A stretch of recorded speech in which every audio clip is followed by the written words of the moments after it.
For your real life and real future, Tom and Don are talking real money.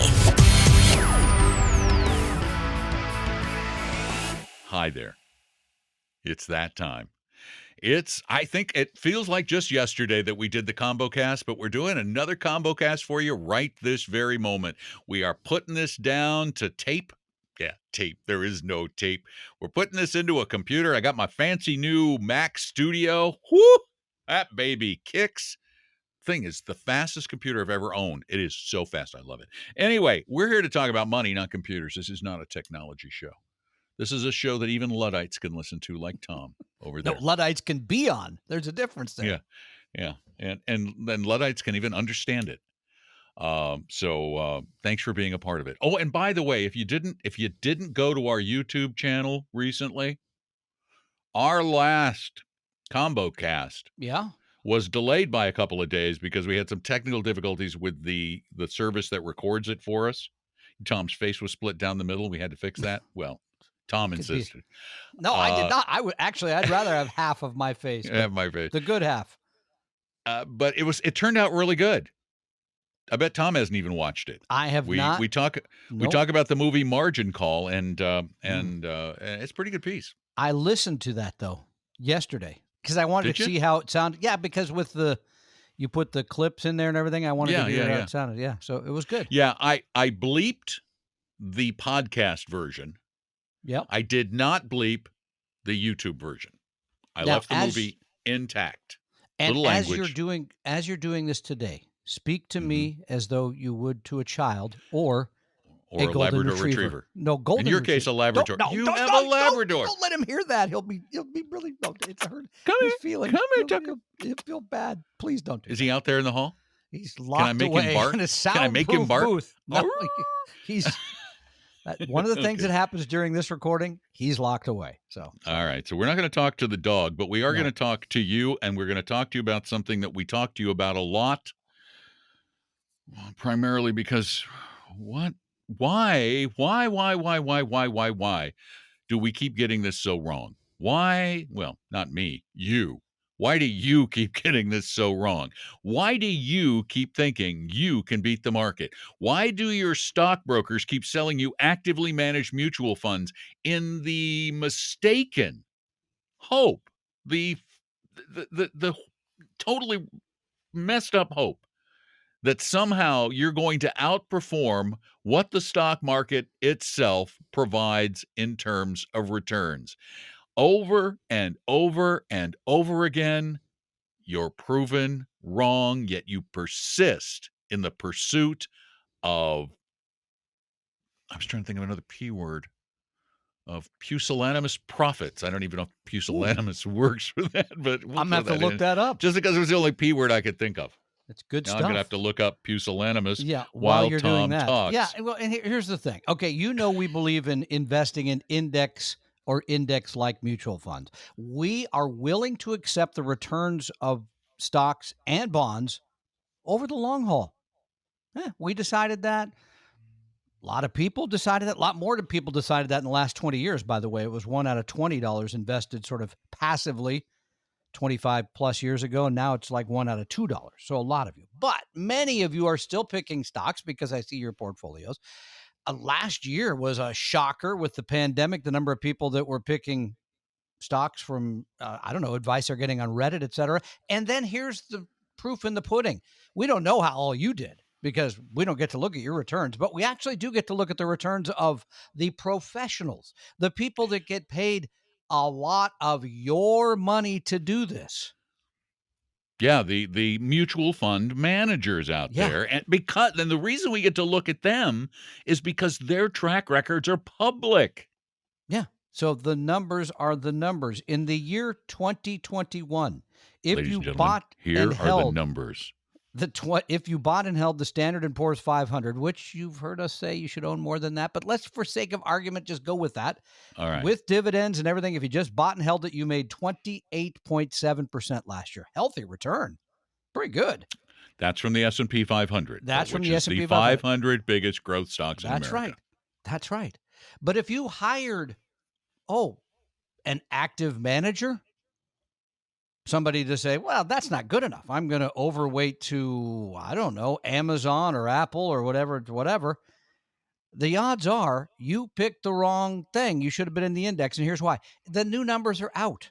According to the S&P Dow Jones indices, 85% of those actively managed funds, 85% underperformed the index. That is the highest number of underperformance since 2014.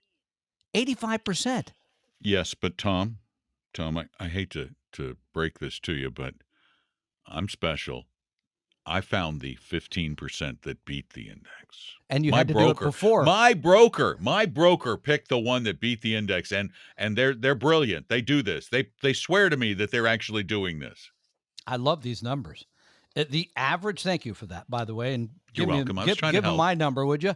The average return of U.S. large cap funds, 23.3. That was 5 percentage points lower than the index. So if you're picking stocks or hiring somebody to do this, that's Tom's for yourself, exasperated I know. sound. If you're picking stocks or doing this, here's what you have to believe. You have to believe. You have to. There's no argument with this. You have to believe that the stock market has somehow mispriced the stocks that you're picking or the stocks that your asset manager's picking. You have to believe that. There's no way around it. That is a powerful point, because here's what that means. Here's how the market works. Let's say you believe there's a stock out there that is undervalued, and you are going to buy it because it's cheap. From whom are you going to be buying that stock? Who's going to be selling it to you? Somebody who believes it's what? Too cheap? No.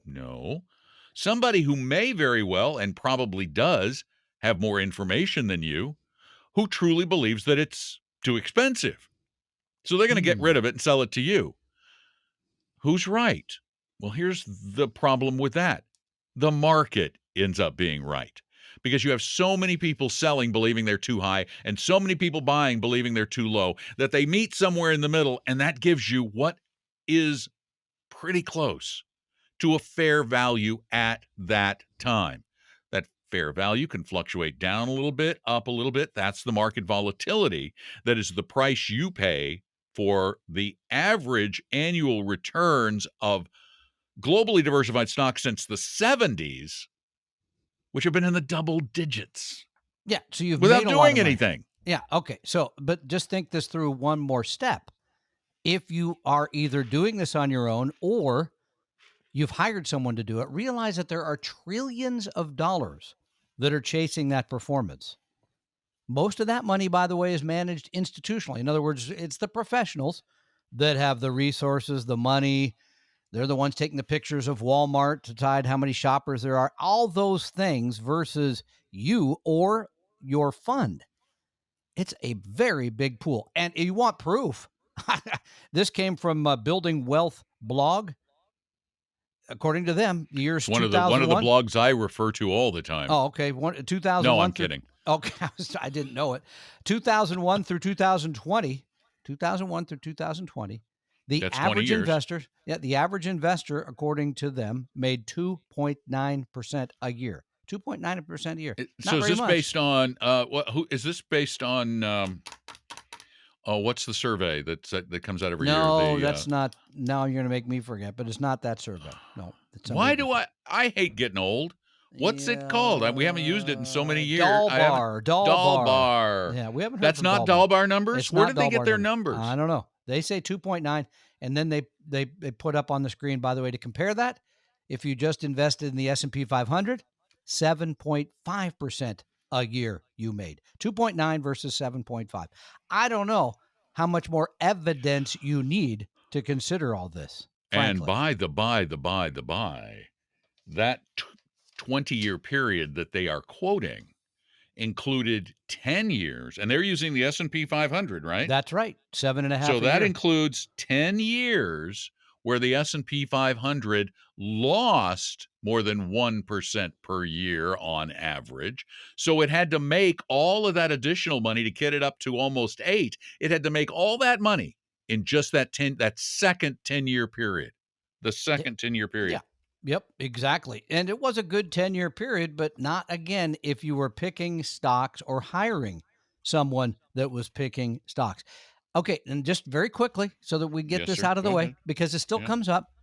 If I own an American fund, the American funds, Don, is that a index fund or is that an actively managed fund?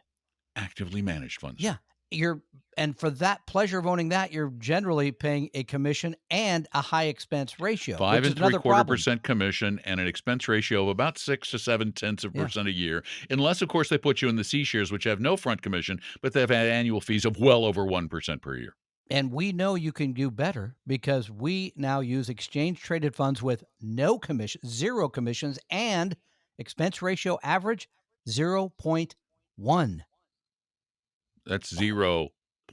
Yeah, That's a lot 10 less. basis points. Yeah, exactly. You wake up every morning and say, well, I don't have to work as hard as those guys because I already saved 50 basis points. Bingo. And the commission. So, Well, I think that Tom is once again sharing great advice for all of us here in America.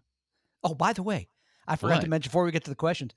For Yeah. those of you fascinated by such things, and I know you're out there because we get your notes, Don and I will be doing the next podcast together in the same room, in the same state, in the same area. In It's a that same little frightening room there, is thought. that where we're doing it from? Same. It's a big little room. It looks It's tiny not with the album there huge. behind you. So, okay. Yeah. It's not huge, but it'll do. It'll do. You know, I was trying to find out what VT did over that period, but it didn't exist that long ago. Oh, to go back to the Oh year well, I want to go back. 2001. Anyway, thanks for all that great information, and I Thank have you. questions for you now Please that were do. sent in to us at talkingrealmoney.com, and we still have several. So here we go. Hello, Don and Tom. Nice change of pace. I'm 29 years old and have an all stock portfolio in my Roth IRA. When I started, it consisted of 35% VTSAX, 35% VTIAX, and 30%, you'll be happy to hear this, Tom, AVUV. Ooh. I am curious if I should be rebalancing this or not. I was under the impression that rebalancing was meant more towards stocks to bonds within a portfolio. I'm just curious if I should continue to rebalance my all stock portfolio when it gets out of whack by 5% or so, or leave it alone. Thank you so much in advance for the help. Number one, thank you for listening and putting together a terrific portfolio with a big hunk in U.S. large, a big hunk in international large, and then a nice piece, meaty piece of U.S. small cap value, which has been a very good performing asset class over the long haul. That's a terrific portfolio. Here's what I would do. Next year, when it's your birthday, I would rebalance to the original perctages. This is in a Roth, I believe you said, so it's not going to have It's any in a tax Roth, correct. So, ramification. no Yeah, taxes. once a year, go ahead, because some things are going to do better over time. I mean, last year and a half have been phenomenal for U.S. small cap, so it's probably grown to be a greater percentage of the overall portfolio. I'd make that change annually and get on with your life. So the answer is yes, you do rebalance your equity positions too, because you don't want one portion of that to get out of whack. And what it does, this is what a lot of people don't understand about rebalancing. It's not just to get you to the proper balance, it's to get you into a habit, a discipline of buying your winners or buying your losers and selling your winners, selling high and buying low. It's a disciplined way to do that. Exactly. Couldn't agree more. And again, thank you for listening to our advice and others, apparently. So good work. And now we have yet another question. This one is longer. Came in from talkingrealmoney.com. And this one starts out, greetings. I enjoy your show and advice. It's tax season. As we know. I filed my extension. Thank you, Appella. And it's tax season. I'm doing my taxes using some tax software that has stumped me with some questions. Like, we're going to be able to help? Well, we'll try. The I have answer's no. I have a non-spouse inherited $50,000 traditional IRA. And the software is leading me to questions related to cost basis. I don't know why it would ask you about cost basis, but okay. I have a 1099 for my inherited RMD. I've never added. I just take the RMDs. I don't know how my mom funded the IRA when it was a pension rollover or deductible contributions. Am I correct to assume when I inherited the IRA that regardless of how she funded it, my cost basis is zero? Yeah, Well, it's your an cost IRA. basis, whatever you inherit. No, on Yes an and no. IRA. It's not going to matter from a tax standpoint, but they still may want to know what amount you inherited. I can't imagine why. The but original number. They may say, well, in 1989 you got blank, or 19 whatever it is. Yeah, They may want to but know basically, you got to pay taxes on every Yeah. dollar you take out. That's correct. And you've now, according to the IRS, you have RMDs. Yeah, and in your Or case, so if they this was say. prior to the Secure Act, you were able to stretch this out. In other words, take it over your lifetime, not the person who left it for you. So, that's an odd question. I don't think it's. Honestly, I don't. They want him to file an 8606. I don't know what that is. I'm sorry, we're not accountants. But he goes on to say the software's tax expert put me on hold for 10 minutes and then came back and said they'd have to call me back. 24 hours in waiting. This is new software for me, but it's my 15th RMD since 2006. 15th. Wow. 15th. That's He's a 68 stretch, years old. That's a stretch. Yeah. Okay. That's a stretch. Yeah. I don't want to use one of Uncle Joe's new. I don't want one of Uncle Joe's new IRS agents chasing me down. Well, okay, but what if you just go ahead and put the numbers in for what you've been taking out and see what the software says? Yeah, exactly. I just don't think it's going to matter. And by the way, I'll add something else. We are soon going to have a firm working that's going to be part of our thing that is going to be able to answer those tax questions like that. So we'll be able to. We'd actually dial them up right now and say, "Hey, what's the deal with this?" Will we make them hang out on Saturdays for the live show? Probably. It's a good idea. All right. Good. That's good. Okay, he continues on though. Here you go. Ready? Yeah. Mm-hmm. Just a side note. Radio talk shows educated me enough to outsmart and dump an advisor with Amera eyes. He actually bleeped out the PR. Who told me to cash out the IRA and I could not inherit it. Excuse me? Yeah, so that's what they told me. When you got it that day, you just you got to buy something from me. Oh, come on. Yeah, right. I even educated their main customer service when I told them I wanted to take it as an inherited IRA, and further stumped them when I told them my brother wanted to disclaim his share. In the end, after months of processing, their rep thanked me because he followed my lead in the same situation for himself. Thank you, Talk Radio, for your service. Windy, huh? Now you know why I didn't record this.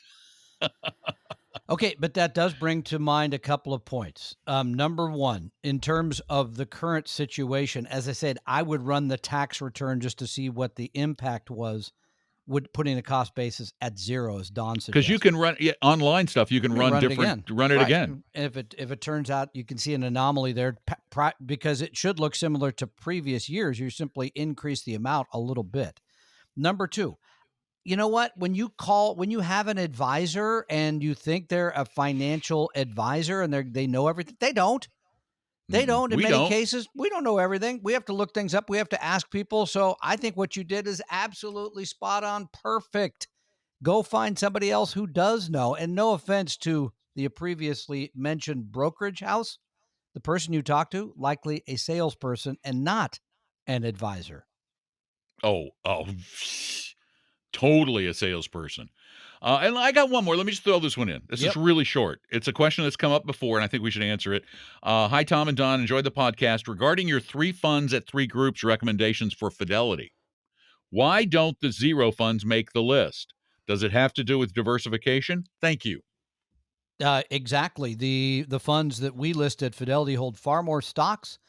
They are more transparent about it. I don't even know that I've ever actually seen the stocks in the zero portfolios, but I know it's limited. I have, but it's an emulation. It's a fewer number of stocks, which allows them to reduce their trading costs and lose money, in essence, on it. When you get the funds, and I can't remember which funds. Let me see. We should do a show on the zero, see how much they've added, see what the performance has been, because it's been a few years now. It has been a few years, but the Fidelity fund the Fidelity funds that we suggest, like FSK, I think it was X. X, that's correct. Yeah, total market index. Yep. It has an expense ratio. Get this. This is why. The 5 zero, basis points. No, lower. 3 basis Lower. points. Lower. Really? Lower. Crazy. So why? Okay, what's the difference between 0 and 1.5 basis points? Not much in the long haul. Pennies. Yeah. Pennies. Literally pennies. Yeah. On your $1,000. So Yep. that's why you're going to get better diversification, and you own the whole portfolio. I always thought the Fidelity Zero funds were such a gimmick. It is a gimmick. Such a gimmick. That's maybe why we should do a show on them. Look how much money's come in. Look at the performance, Yeah. just out of curiosity. Yeah, we don't have time now because we've Not already this run time. over. We got to run. Yep. We got to wrap this here video, audio, podcasty thing up. But Tom has an important message that he would like to share with all of you. I hope I can come up with, this is my, what are you going to do in retirement? Where are you going to live in retirement? How are you going to pay for retirement? All those kind of things. I thought you knew what your message was. But no, I didn't. So, but thank you for putting me on the spot. Yes, I'm inviting all of you to join us either in person in beautiful Bellevue, Washington on Saturday, May 14th. We'd love to see you at retirement. To seat you at Retirement 2022. Tom will personally pull out your chair for you. It's gonna be fabulous to see all of you again. It's been so long. It's in so long. My gosh. And we will sell it. I'm out. wearing There's a no hazmat suit because I don't trust any of you. Not a bad idea. One of the big helmets. So if you're outside of the greater Seattle, Tacoma, Portland, hey, you could even come down from Vancouver, Portland area. You don't want to drive to see us because right now driving like 3 miles costs like $30, whatever it is. You can do it all online. This is gonna be virtual too again, and this is going to be a far better, I'm promised, show, if you will, than we've ever done virtually because it's going to be produced like camera 1, camera 2, I don't turn to the trust. left. You know what? I don't. I'm not counting on it. Yeah, I'm not. You think at the end it'll be Don interpreting what Paul Merriman Probably. says and then telling you it'll be what Paul Don's was trying to say. Don's interpretive dance. What he was trying to say is this. Easy to sign up for either one in person, which does cost something because it comes with a great This is the sandwich. first one that I haven't directed and I know. produced. Oh, I see. I thought you were talking about this podcast. No, I'm worried about retirement because I'm not in charge this time. But you know what? Me and Ricky, we killed it. I know. Sometimes you have to let things go. That's what I'm learning Ricky about life today. Yeah. Anyway, Retire Meet Saturday, May 14th. Yes, we cover everything from housing to income to Social Security to long-term care, everything. And what's the web address they go to? Oh, gosh, you're going to correct me, but I'm going to say no, it's right. It's either way. MEET.com, retiremeet.com. You can register there. Yes, the Bellevue session has a charge to it because it comes with yummy, I think, breakfast and lunch or some snack in the morning, I believe. I don't know. And I'm not in charge of it anymore. Up, dude. All I got to do is get up, do my little thing, walk out of the way. And then if you want to just go virtual, of course, there's no charge for that. But I think there's a limited number of seats for both. For both, yeah, because you got to buy seats online. Yep. You got to buy them from Zoom. That's right. Anyway, thank you all. We appreciate you being a part of our little combo cast. As I can hear the yard crew outside my soundproofed windows. The sound of the blower that comes yard right better through the wall. Look good when I get there this weekend. Won't. That's all I can say. I got to spend a lot of money on my yard. I hate that. Thank you all for being there. Take care of yourselves. I'm Don. That's Tom. We are going to wander off somewhere and mumbling real money. We hope you realize that the information provided on Talking Real Money is for educational and hopefully enjoyable purposes only. Providing personalized financial planning or investing advice takes time, so please consult with a really good fee-only fiduciary investment, tax, or legal advisor. We know a good one. Investing must always involve risk. In other words, you can and probably will lose money at times. Also, as much as you want it, no one can accurately and consistently predict the future. So past performance doesn't tell you a darn thing about what the future will bring. Unlike many other programs that say something similar, Talking Real Money is not trying to get you to buy or sell any financial products or securities. Instead, the program is provided as a public service by Vestry, a fee-only registered investment advisor. Thanks for listening, and please visit TalkingRealMoney.com for more information and disclosures. Are we done now?